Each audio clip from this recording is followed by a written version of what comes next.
قبول نہ ہونے والی دعا قبول ہوئی دعا سے بڑا معجزہ ہوتی ہے، کیونکہ آپ کی کچھ دعائیں آپ کو توڑ دینے والی ہوتی ہیں، اور جب اللہ یہ دیکھتا ہے کہ آپ کی نیت صاف ہے تو اللہ آپ کو ان توڑ دینے والی دعاؤں سے بچا لیتا ہے، ان دعاؤں کے لیے جو آپ کے حق میں بہتر ہوتی ہیں۔ اور یہ سزا نہیں ہے، بلکہ اللہ کو آپ سے اتنی محبت ہے کہ وہ آپ کو غلط انتخاب کرنے نہیں دے سکتا، کیونکہ اکثر اوقات ہم خود ہی اپنے دشمن ہوتے ہیں اور اللہ ہمیں ہم سے ہی بچا لیتا ہے۔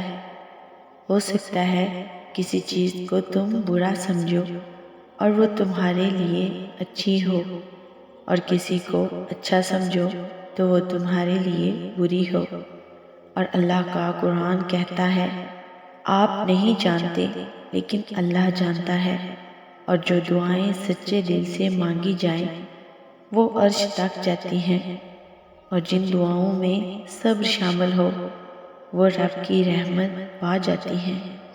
جانتے ہو اللہ تعالیٰ کس دل کی لاڈلی دعائیں جلد قبول فرماتا ہے اور اس کی کیا نشانیاں ہیں؟ تو یاد رکھو، جب اللہ کسی بھی دعا پر کن کی مہر لگانا چاہتا ہے نا، تو اسے یہ 4 نشانیاں ضرور ظاہر ہوتی ہیں۔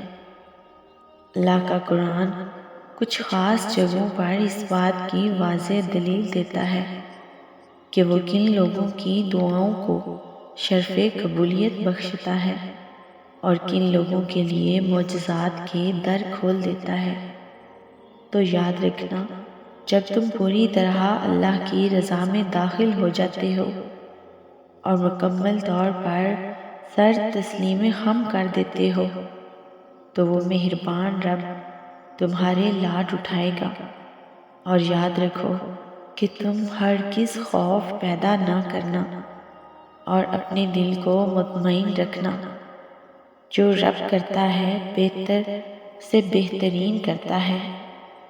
تمہارا رب قرآن پاک میں اشارہ دے رہا ہے، اور برائی کرنے والے اور بھلائی کرنے والے دونوں کا حال اللہ پر روشن ہے۔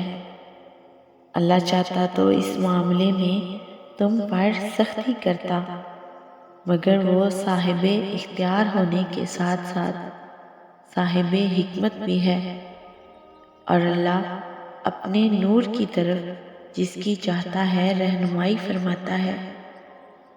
وہ لوگوں کو مثالوں سے بات سمجھاتا ہے، اور وہ ہر چیز سے بخوبی واقف ہے۔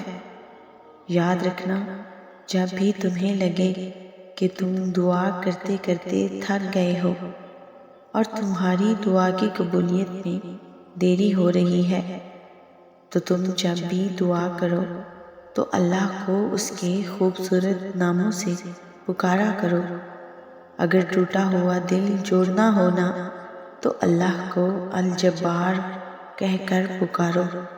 اگر اکیلے رہ گئے ہو تو اپنے رب کو الوارث کہہ کر پکارو۔